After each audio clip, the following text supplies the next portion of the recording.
O ancião conhecia muitas histórias sobre eles. Ouvira dizer que possuíam uma habilidade secreta chamada Letane. Ela lhes permitia usar seu silêncio como uma armadura, capaz de desviar uma espada ou deter uma flecha no ar. Era por isso que raramente falavam. Eles economizavam as palavras, guardando-as dentro de si como brasas no bojo de uma fornalha. Essas palavras acumuladas enchiam-nos com tamanha energia irrequieta que eles jamais conseguiam ficar completamente imóveis. Era por isso que viviam se contorcendo e se agitando.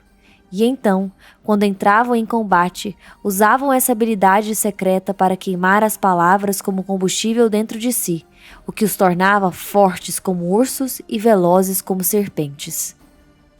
Olá, amigos! Sejam bem-vindos a mais um vídeo do Pequena Vizinhança. Hoje falarei do meu povo favorito da crônica, o Adenri. Dividirei a sua história em 3 partes, a forma correta de fazer algo. Nessa primeira parte falaremos sobre sua geografia, sua história, seu povo e sua língua.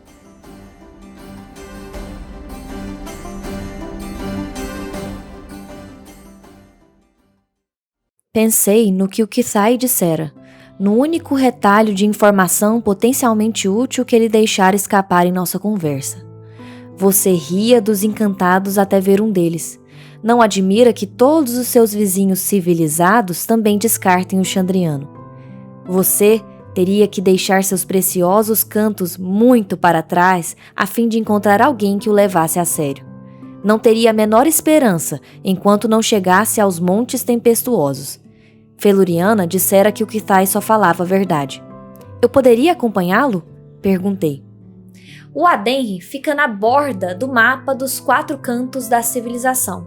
Há quem diga que suas montanhas o separam muito mais do que somente os costumes do mundo bárbaro, como também do próprio pertencimento do que nós chamamos de os 4 cantos da civilização.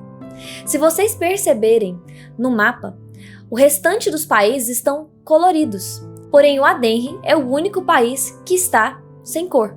Assim, o Adenri pertenceria a outro local do mundo de Temerant. Suas bordas são compostas pelo mar e pelos próprios montes tempestuosos. Seu vizinho de montanha é o país de Modeg.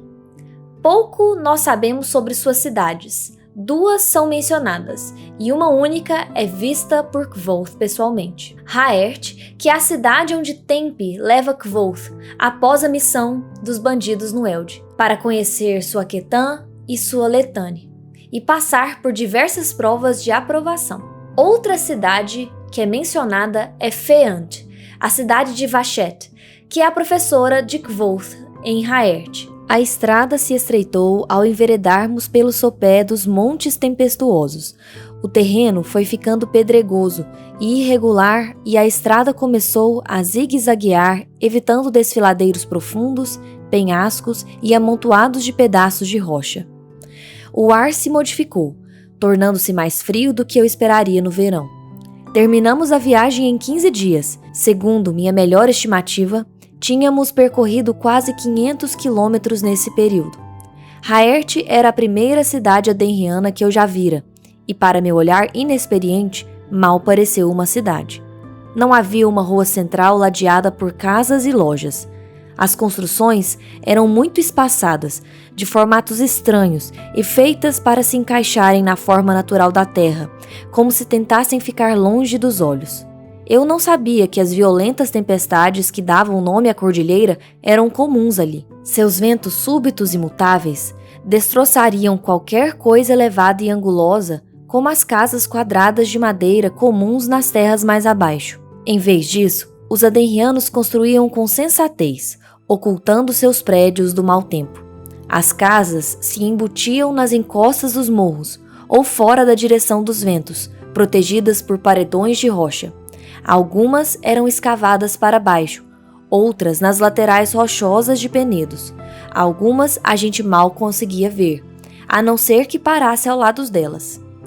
A exceção era um grupo de prédios baixos de pedra, num aglomerado bem próximo a certa distância da estrada.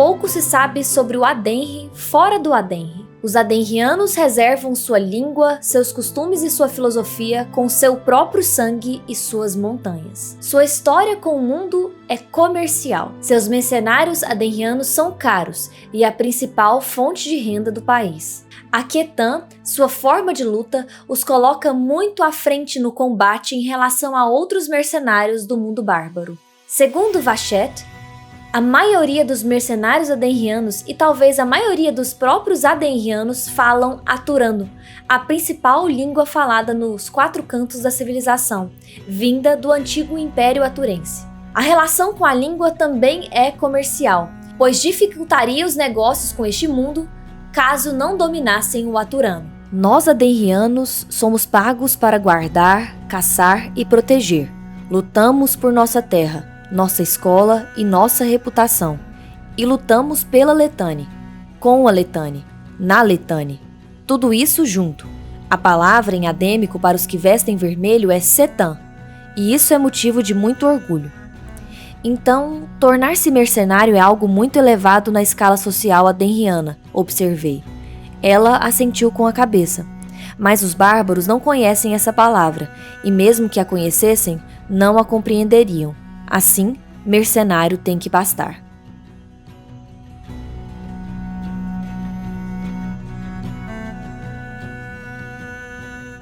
A história de Adenri foi sendo contada por Kvothe ao longo de sua estadia por lá. Seu povo, porém, remonta desde os tempos do Império Ergen, possuindo espadas que remontam da época da Guerra de Drocentor. Depois veio Finol, a dos olhos brilhantes e claros, muito amada por Dulcen. Ela mesma matou 2 Darunas, depois foi morta por Gremens em Drocentor. Vachette, Shirrin e Meguin contam a história do Adenri para Kvothe de maneiras diferentes, através de suas histórias, da sua luta, de suas espadas, de sua geografia. Hoje, ouviremos a versão falada por Vachette, do mundo adenriano. E só uma curiosidade histórica. Um dos motivos do Império Aturense ter caído foi sua oposição aos adenrianos. Olhe para a terra a seu redor. O solo é fino demais para o arado, irregular demais para cavalos. O verão é quente demais para o trigo e inclemente para as frutas. Algumas montanhas têm ferro, carvão ou ouro, mas não estas. No inverno, a neve forma montes mais altos do que a cabeça. Na primavera, as tempestades tiram seus pés do chão. Essa terra é nossa porque ninguém mais a quer. Ou melhor, tornou-se nossa por essa razão. Sente-se e escute, e eu lhe contarei a história de um tempo muito longínquo. Há muito, muito tempo, nós adenrianos fomos expulsos do lugar que era nosso por direito. Algo que não conseguimos nos lembrar expulsou-nos de lá. Alguém roubou nossas terras, as destruiu ou nos fez fugir de medo. Fomos forçados a perambular ininterruptamente, toda a nossa nação esmolando, como mendigos. Achávamos um lugar, nos instalávamos e acomodávamos nossos rebanhos.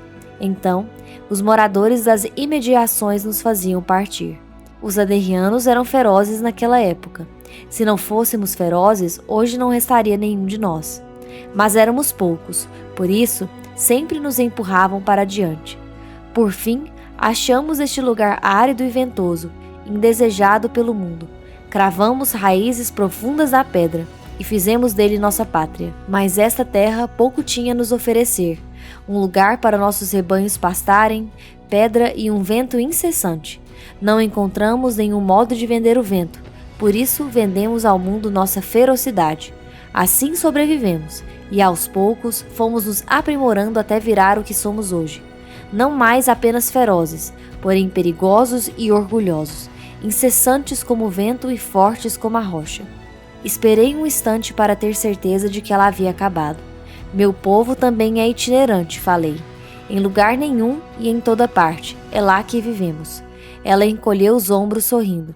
Isto é uma história, entenda bem. E das antigas, tire dela o que quiser.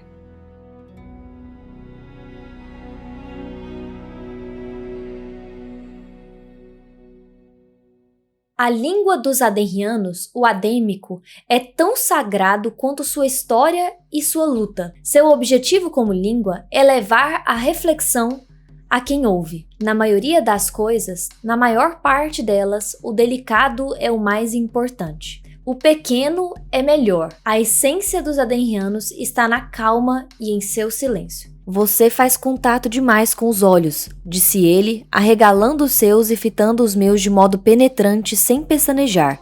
Além disso, suas palavras são corretas, mas simples. Não são as palavras, é o uso delas. Em adêmico, há uma arte da fala. Há quem saiba dizer muitas coisas numa só, como Sherrin. Eles dizem uma coisa de um só fôlego, e os outros encontram sentido nisso por um ano. Com muita frequência, você diz mais do que precisa. Não deve falar em adêmico como canta em aturano. Uma centena de palavras para elogiar uma mulher. Um exagero. Nossa fala é menor. Além disso, existem trechos em que Kvoth menciona o quanto a pausa na língua adêmica é importante e tem um efeito tão importante quanto as próprias palavras enunciadas. A forma de falar em adêmico, a primeiro momento, não nos parece muito misteriosa.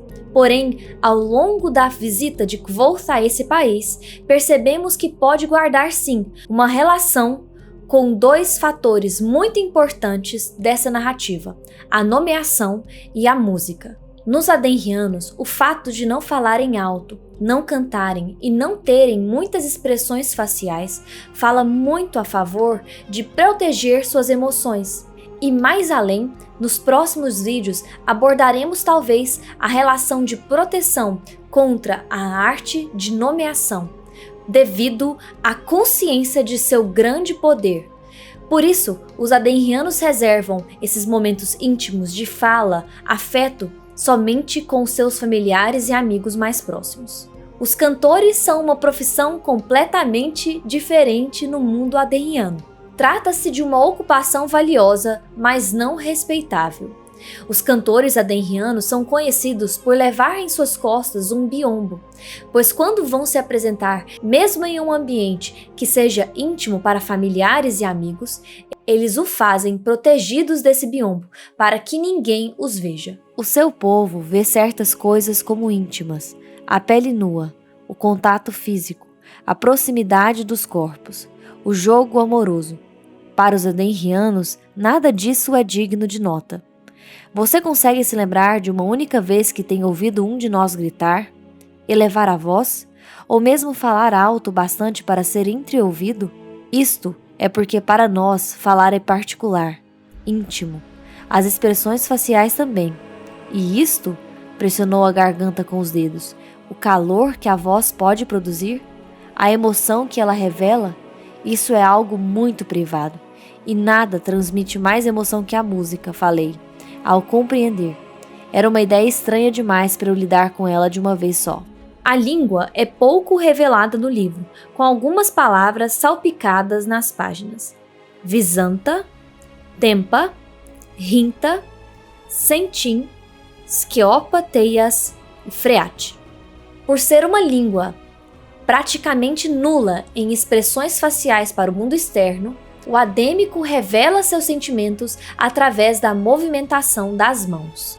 Sim, disse, falar com mãos é civilização, mas sorrir é natural, protestei. Todo mundo sorri. Natural não é civilização, retrucou Tempe. Cozinhar carne é civilização, lavar sujeira é civilização. Então, em Adenri vocês sempre sorriem com as mãos? Indaguei. Gostaria de saber qual era o gesto para desânimo. Não, sorrir com o rosto é bom com família, bom com amigo. Assim, finalizamos a primeira parte do Adenri. Esse povo feroz que protege com seu sangue suas montanhas, sua cultura, sua história e sua filosofia. Que possui espadas que datam desde o Império Ergen, batalhando em Drossentor. Até a segunda parte.